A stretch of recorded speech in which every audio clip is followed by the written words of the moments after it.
bad words she knows. Okay. Okay. Hang on, I'm not done yet. Okay, sorry. Okay. This was Okay.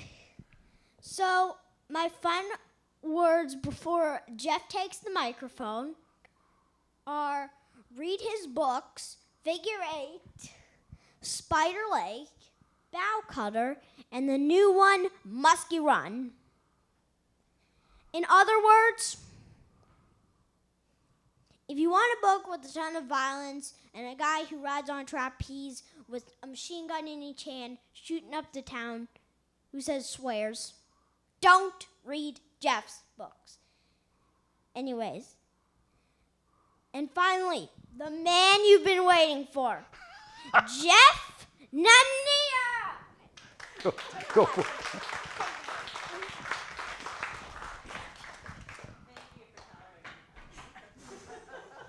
That is the first time we've ever done that, but I've got to tell you, I was giving a talk in Green Bay, and I came down from the podium and I was talking to people on the way, and I got to the book table, and he was signing people's books for him. And I said, and this woman was standing there, and he says, "Do you want me to sign your book?" She said, "Yes." And he said, "Okay." Welcome. Thank you for coming tonight.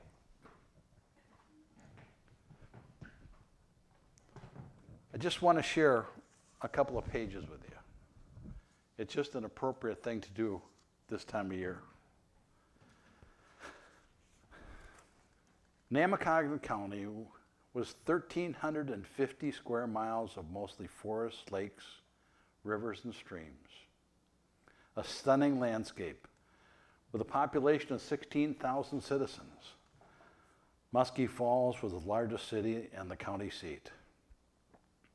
Between Memorial Day and Labor Day, thousands of tourists came to Namakagon County to enjoy the lakes and rivers and hiking and biking trails.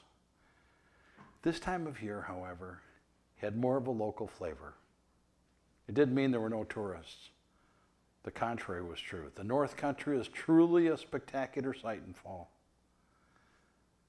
Plenty of people came to bask on the autumn colors of smoky gold tamaracks, sugar maples, and poplar leaves quaking in the breeze.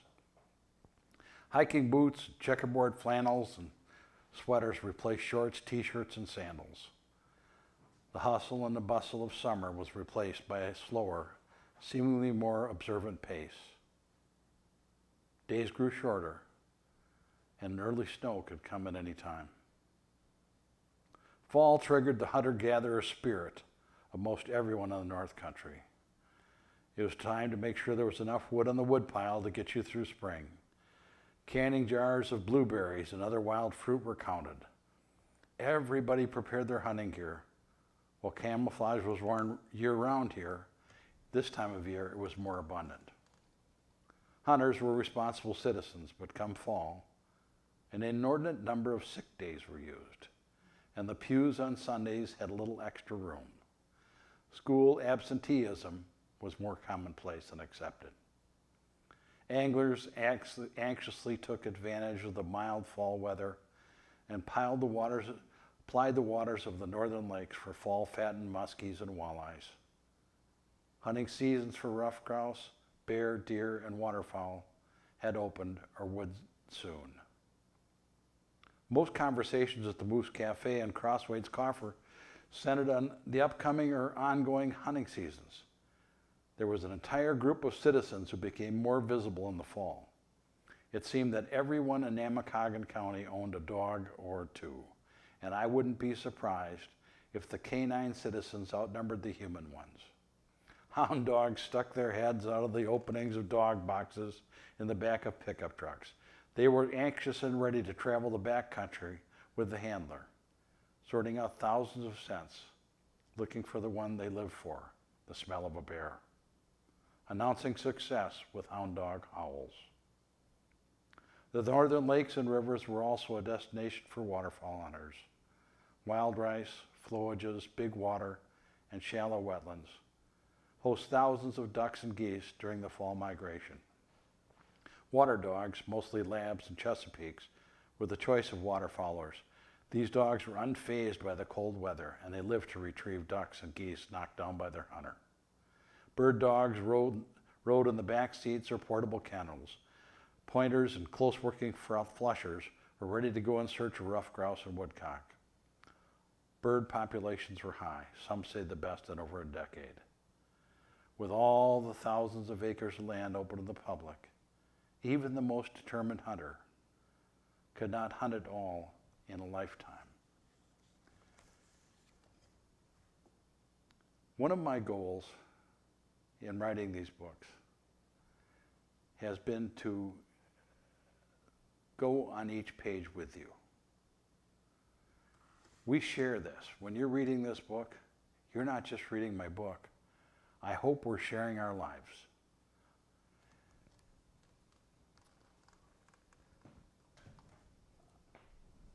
In talking to someone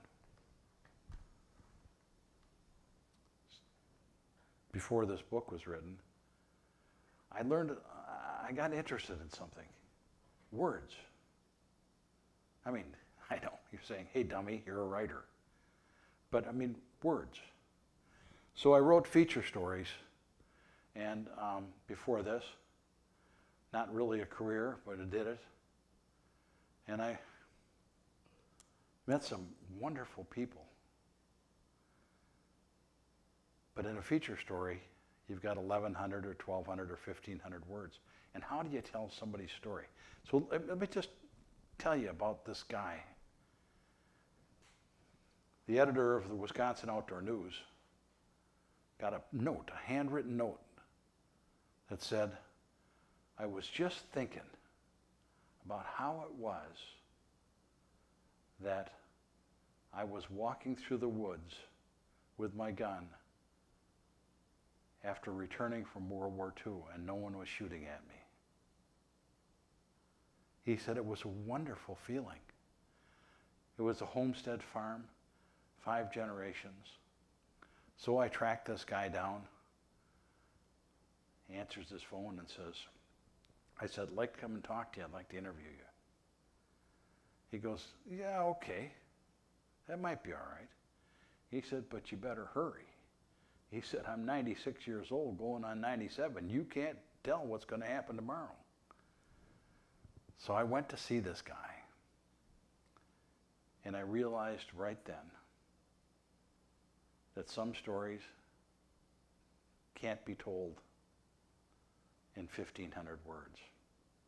He told me a great story, a wonderful story. It didn't start out so wonderful. He and his unit were a bunch of kids from Wisconsin, 17, 18, 19 years old, near the end of World War II.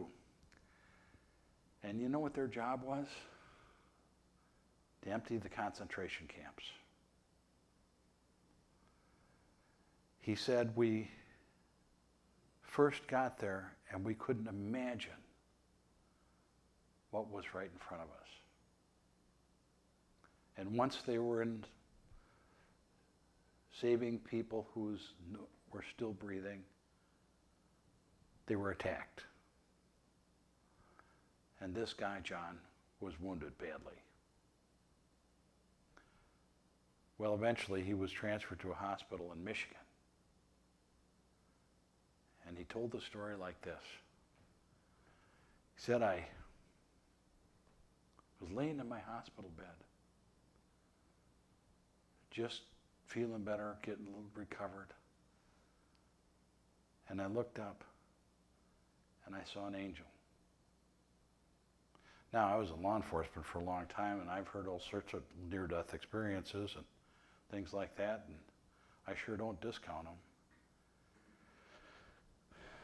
I said, you did? You did, John?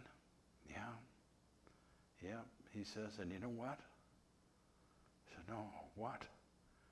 He said, I was married to her for 63 years. I said, who was it? I said, you married your nurse? Yeah, I sure did.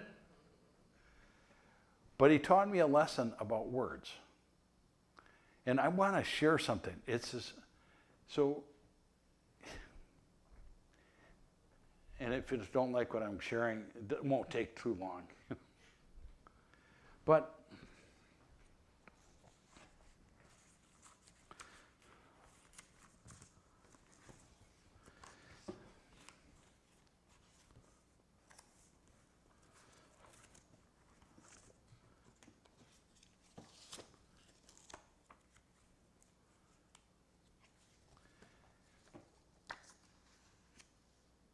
so how can words be important and how can they have meaning? So if you were required to condense thoughts into the best form and still communicate, it is a difficult task. It should be the task of every writer. The story I think you should tell. You know, Samuel Clemens, Mark Twain, said, writer's words are the same as an artist's brushstroke. Every stroke on that painting takes a space. Every color. It has its place there, or doesn't it? I got thinking a lot about this, and I started doing a bunch of research. I wanted to know. So you know some interesting things? Let's go back to 1863. How about that? On November 19th, at the Soldiers' National Cemetery in Pennsylvania, Edward Everett, a famous orator and speaker at the time, gave a speech 2 hours long to 16,000 people. How many people here have ever heard of Edward Everett? I'll be darned. I bet you heard of the guy who came after him. After the applause died down, the next speaker took the podium. He came up and he turned his back on the audience and faced 3,500 gravestones of soldiers killed in the Civil War. He gave a speech. 271 words. It became the Gettysburg Address. The speaker was Abraham Lincoln. What a remarkable thing. So then, I found a conspiracy. I know, but it's true. It's a conservation conspiracy. So after World War II, things were controversial. Just like Lincoln, had he lived, would have said himself, he would have faced the challenge of turning battlefields back into crop fields. Land use became a big issue in our country. And writing about land use and writing about conservation in many regards was verboten.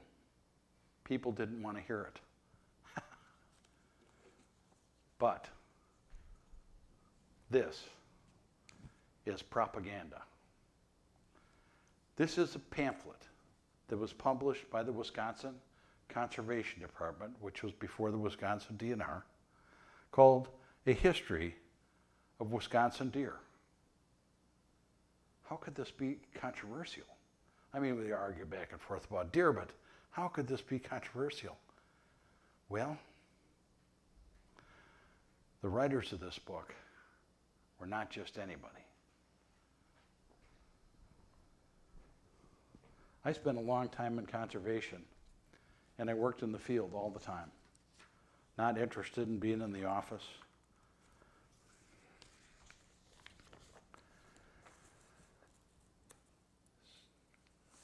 So the dedication of this book is dedicated to those rugged citizens who down through the years had the courage to fight for preservation of our natural resources.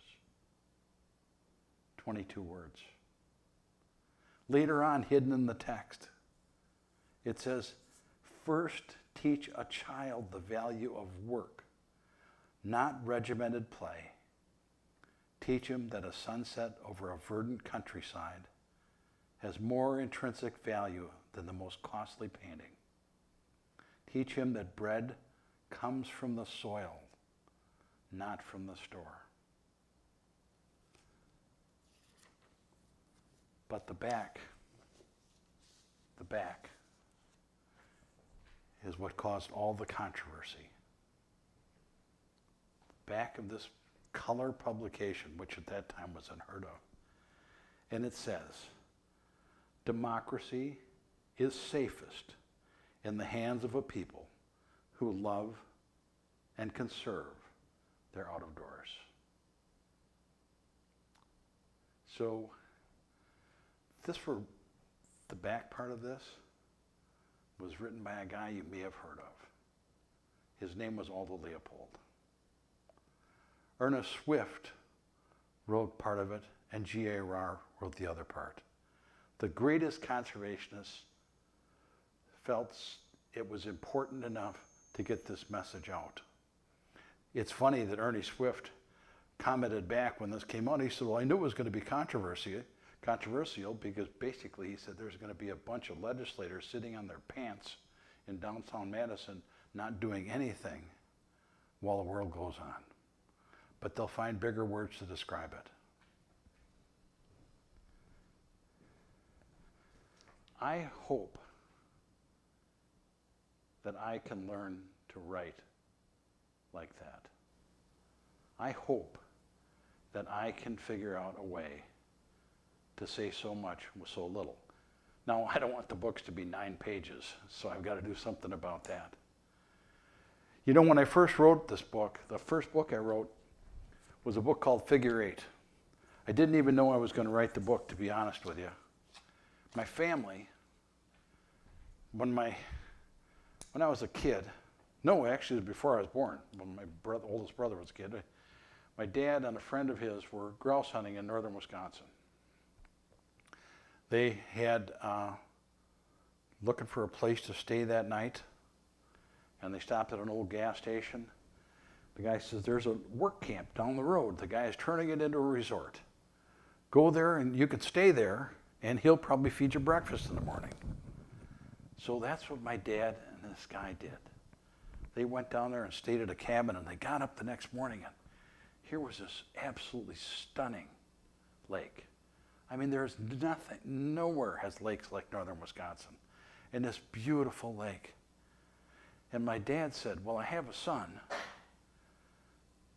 Can I bring him back here in the summer? My wife and my son. Well, sure, that's just what I want. I want people, I want families to come here.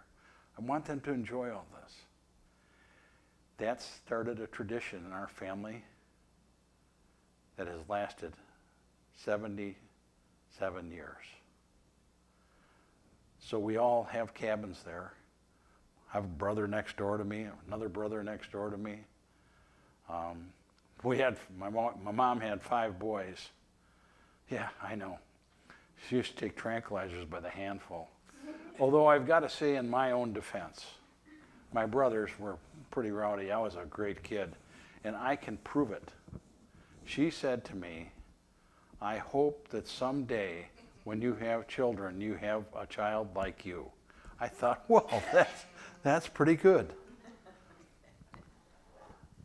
But it connected our family with this place. After I left law enforcement and went into conservation, I was the head of the wetland restoration field team for over 20 years.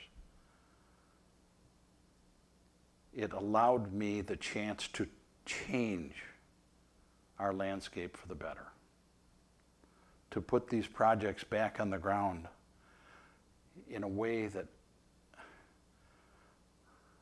it's overwhelming to think that generations from now, people look at these projects. And I realized that it was critical for us to do something. We had failed. It's our generation that failed. I'm sorry to tell you that, but it is. And how we failed is this. We made it difficult for kids to connect to the outdoors. Not all families, but some. We had the responsibility to do that, to give them the chance to make change. I gave a talk to a high school commencement, and they were talking about, before this, about the box. Staying in the box, working in the box. I said, why? Why do you have to devote your life to a box that someone else built? Why can't you go forward and make these choices, knowing that you're making choices not for an individual generation, not for 2, not for 3, not for 4, but for many? How about that? And so we've worked very hard at that and started working with my wife. We had started project-based environmental charter schools. Schools that the kids, I love it. The school district, school like this. You got any kids that might work then? Oh yeah, as a matter of fact, and they just take that broom and they just sweep those kids who aren't good conventional learners or kids that don't fit their mold, and they just sweep them over there. Here you go, you can have them all. We hold our arms out and embrace them. And the connection those kids have with the outdoors has lasted them through their careers. We have scientists, but they're all still connected to the outdoors. And that is probably the best thing, other than having a family, I'll ever do in my life. The remarkable kids. We had this girl. So she got in trouble coming to school late all the time. Well, nobody ever asked her why. Nobody ever asked her about her drug-addicted mother that she was taking care of. Nobody ever asked her about her 8-year-old brother that she was taking care of and getting out of school. Nobody ever asked her. And you know what? She thought she was stupid. We told her and all our kids, no, the only people who are stupid are the ones that think you are. Archaeologist now. Got a bachelor's degree in archaeology, Florida State. So she still has this foundation in the outdoors. And it's been a wonderful thing for us. Now, we should talk about writing. But, I don't know what you want to know. I don't know much. And if you ask hard questions and I don't know the answer, I'll just make something up. So save yourself. Did anybody have any questions? Yes? I do, but it's not about writing, it's about your books. Yeah, that's the other thing you can talk about. Okay, so I've read them all. They're wonderful. I'm anxiously waiting for the next one. I hope there is one. But I know that Musky Run and Nemacolin County are fictitious. If you had to put them on the map in Wisconsin, where would they be? I don't know. I've been asked that before. Well, so the mayor of Hayward claims it's Hayward. Okay, I know where that is. Yeah, and the guy who owns the jewelry store across the street, he claims it's Hayward too. Which is, again, listen, I can only, these are fictitious accounts. You know what happened to me? I was signing books up at Cable, Wisconsin at a Redberry bookstore. And in one of the books, there's a kind of a swarthy D&E agent, Department of Narcotics Enforcement agent, and this guy walks in, or I'm signing books, he goes, "I'm that agent in your book, aren't I?" And I knew him, and I said, "No, you weren't. No. The agent in the book was a good investigator."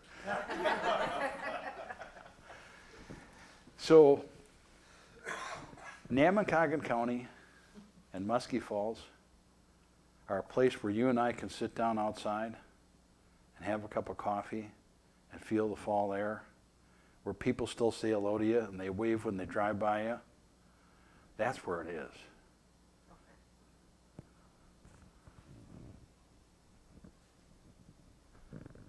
Any other questions? I'll get back here.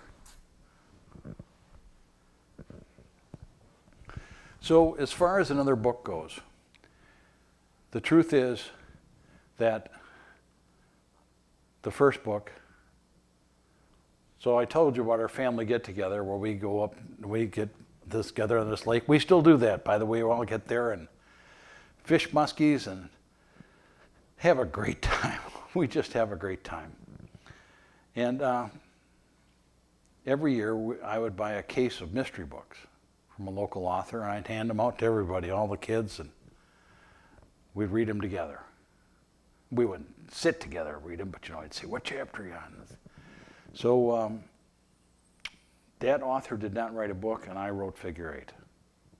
I just sat down and wrote Figure Eight. I've never written with an outline. I am not a conventional writer. They call us outlier writers. But I just wrote the book Figure Eight. And the first publisher looked at it and turned it down flat. And the second one said, you know, I think this is something we can work with. And a small publishing house in Wisconsin, a small printer in Tony, Wisconsin, does all the printing.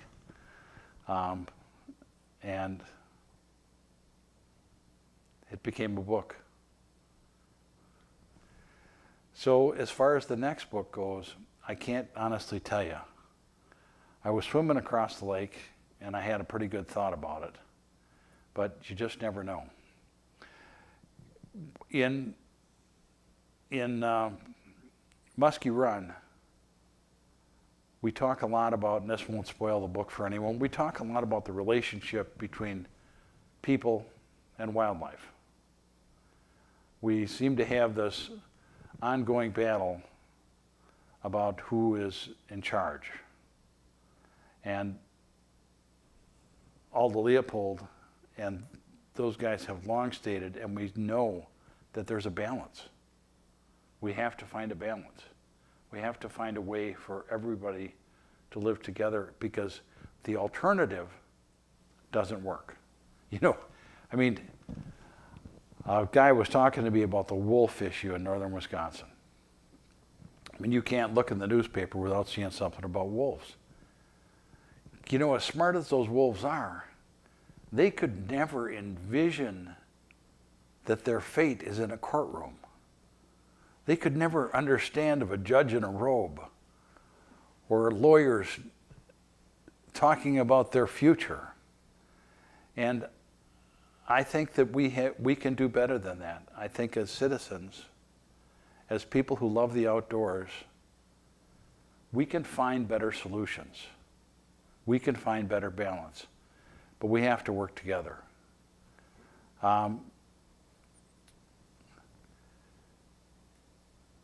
I've been a hunter safety instructor for about 35 years, and I've done mentor hunting and all sorts of things like that to connect the kids to the outdoors.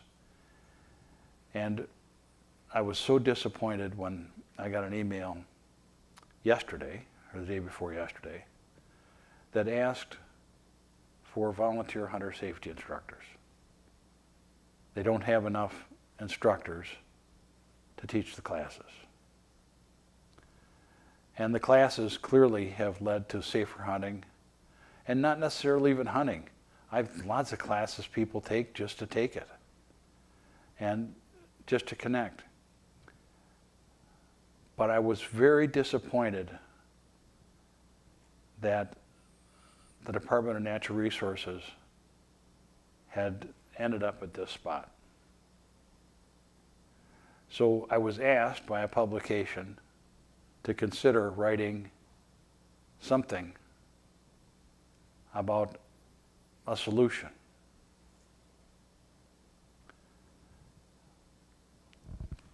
I thought one of the things that'd be good is how about anybody 65 or older that's had a hunting license for 5 years gets a free patron's license for teaching a hunter safety class.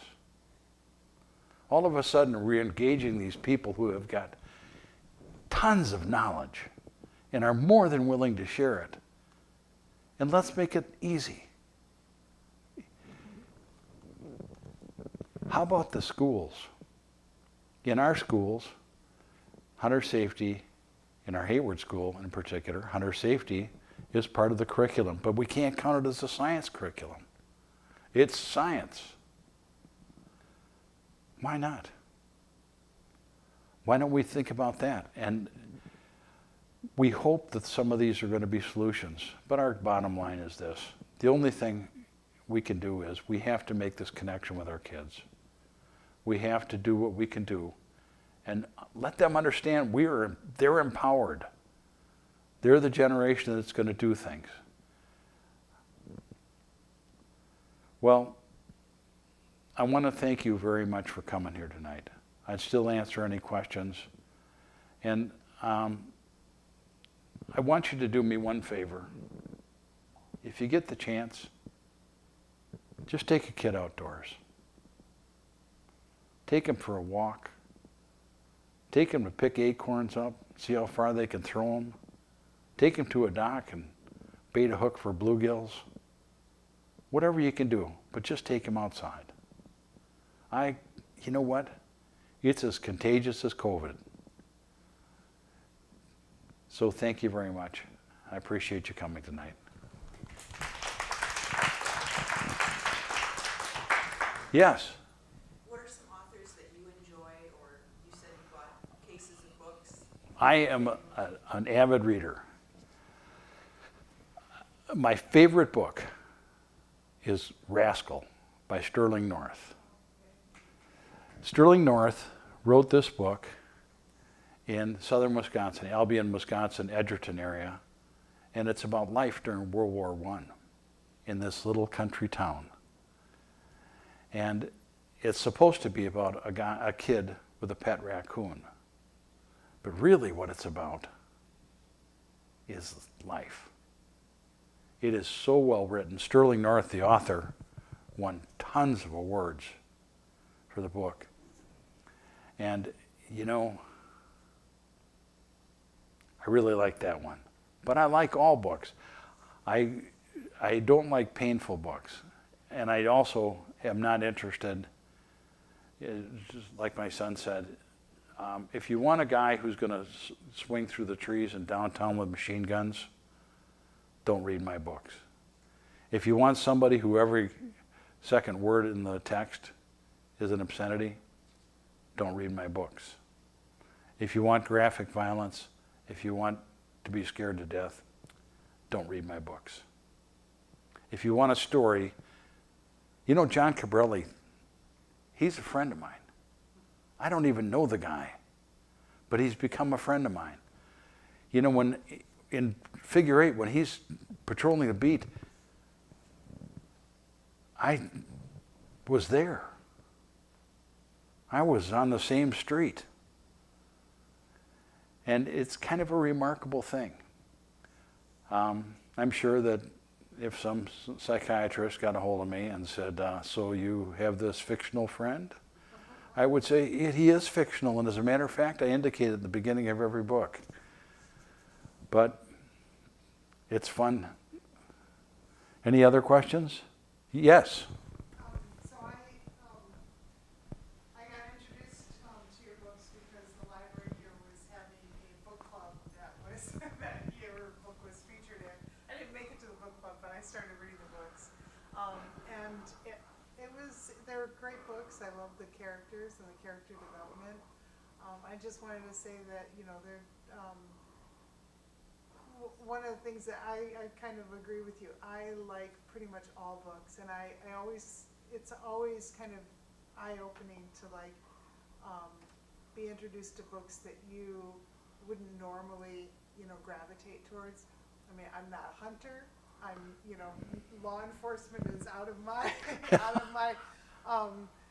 purview, but I really resonated with the environmental and the conservation, part. And I wanted to mention I read Musky Run already, and it really struck a chord with me because I've also read a book called The Cattails, which is about the Florida Panther You saga, bet. which is it just gives me the shakes almost reading about that. Yeah, that was just interesting and stuff. So Well, it's remarkable, but in book 4, there's a character in there that is a furry character with paws. And since I wrote book 4, I get lots of connections with people who say, "Hey, you know what I found on my trail camera?" And it's remarkable. And it's an example of us trying to find our way. We've never been successful eliminating any species. We probably won't be successful now. But we have been successful in restoring habitat and allowing, in Wisconsin now, I worked in the legislature for 13 years, advisory to the legislature, nonpartisan, on conservation bills. And, we signed a bill into law, and the day that became law, 500,000 acres of land was open to the public. You can't walk, you can't visit all the land we have here. And it's going to be that way for a long, long time. And that is the kind of legacy. But you know what? It was all us. All people our age who drove that home. And that's a pretty powerful thing. So thank you very much. I'm glad you liked the books. Any other questions? All right, well, thank you very much for coming.